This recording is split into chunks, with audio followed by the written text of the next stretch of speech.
You listen to the show regularly. You know I'm a proud gun owner, own several weapons, proudly carry it with my concealed weapons permit. Proud member, former member, retired member of the military.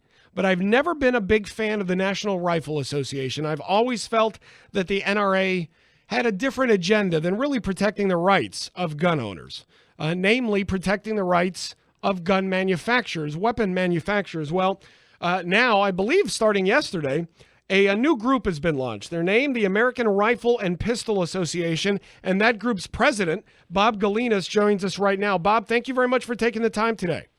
My pleasure. How are you? I'm doing well. So tell me exactly why you felt the need to create another guns right groups in this country when we apparently get so much support from the NRA. Well, great question. I guess fundamentally the best answer is that there's plenty of room out there amongst us gun owners for more voices in the conversation. It's estimated there are approximately 100 million of us gun owners out there, of which 5 million belong to the NRA. So roughly 95% of the folks out there really don't belong to anything, certainly at the national level.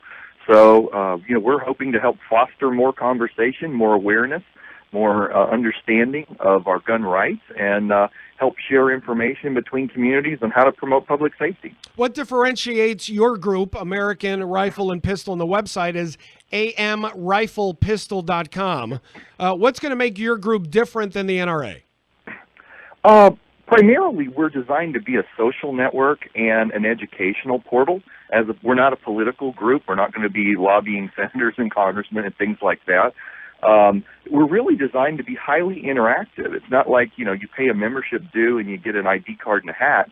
I mean, we're looking to have people come in and get involved and communicate with one another, to connect with each other, whether if you're seeking a hunting buddy or a shooting range partner. If you're looking to solve a problem, whether that be mechanical or technical, and primarily to let the folks with the most expertise, share with the younger folks that information. And we're really hoping it becomes very vibrant and socially active. It really gives people something that in their life to take part in, both from an informational perspective and from an interaction with others. Speaking with Bob Gelinas, he is president of the American Rifle and Pistol Association. And I guess, did you guys just launch yesterday officially? Officially, yes. We actually started at the idea phase of this back in January of this year, somewhat in the shadow of the tragedy that happened up in Connecticut in December. And myself and some colleagues of mine, some businessmen, decided that, we primarily come out of the information technology fields, and we said there's a tremendous amount of tools out there that we have resources at our fingertips that we have the ability to bring to bear to help people exchange information and understand better. And that's really what sort of the impetus of it was, come together and do that and see if people wanted to share in that vision. Now, I mentioned in the lead up to you that I'm a proud gun owner, own several weapons. I have my concealed carry permit, but I've never felt the need to join the NRA because I've never really felt that they truly defended the rights of me as a gun owner. I've always felt they were more lobbying for the rights of gun manufacturers. Are you a member of the NRA? Do I offend you by saying that? No, I'm not. Matter of fact, you probably are our target member. Well, I'm looking at your website now, and that shirt is pretty cool. I'm planning on joining and getting me one of those shirts. There you go. No, we've actually, what you just said, we hear a lot, and that was also another sort of motivating factor, that there are a lot of people, proud gun owners. I'm like myself, I'm a CHL holder, and a lot of people out there tell us all the time that, we just don't feel like our voice is being heard. And that's something we're hoping really occurs, is that as a critical mass of people come together and make their voices known and their opinions, and again, we're going to be leveraging all the digital tools that exist to do that, from polls, surveys, trends, you name it. We're hoping that mass has some influence, and that people are able to hear us and go, oh, okay, the average gun owner is like this, not like that. I mean, that's a big part of our motivation, too, is trying to dispel a lot of myths and misunderstanding about who your average gun owner is. It's the guy next door. It's not some guy you see on Duck Dynasty or Swamp People, and that's kind of where our slogan, our tagline, I am a sane gun owner comes from, is that SANE is our acronym that, represents safety, advocacy, networking, and education. And we want people to know that folks who have grown up around firearms and have them and see them as a normal, everyday tool in their lives, that we're okay.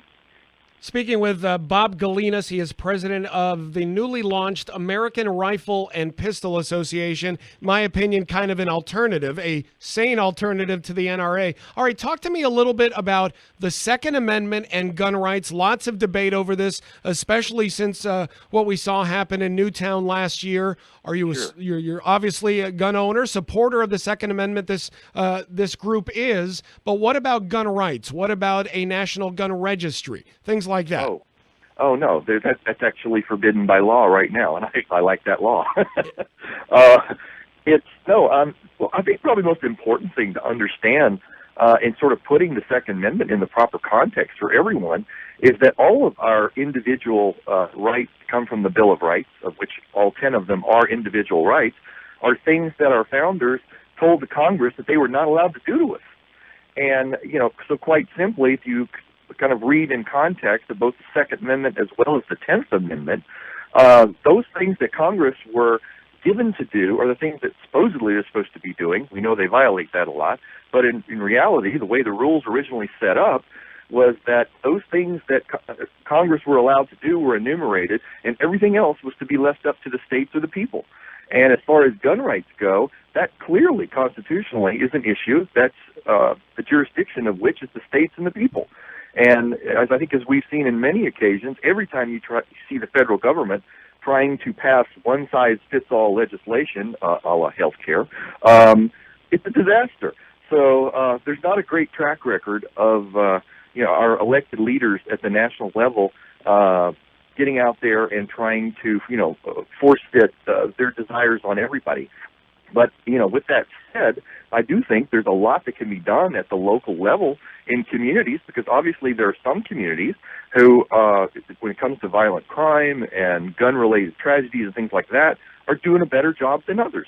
And so that's part of our mission too, is from an informational perspective, is what are the communities that are doing a good job? What are they doing that the communities that have the worst problems not doing that they could learn from? And if we can help share that information, then we believe we're making a positive contribution. Bob Gelinas is president of the American Rifle and Pistol Association, newly launched alternative to the NRA. Their website is amriflepistol.com. It would be for AmericanRiflePistol.com. You could follow them on Twitter as well, at Rifle Pistol. Bob, I'm gonna see how I could get me one of these shirts and support the group, and I wish you the best of luck. Thank you, sir. We'll get you one. All right, I appreciate that. Talk to you soon, and best of luck.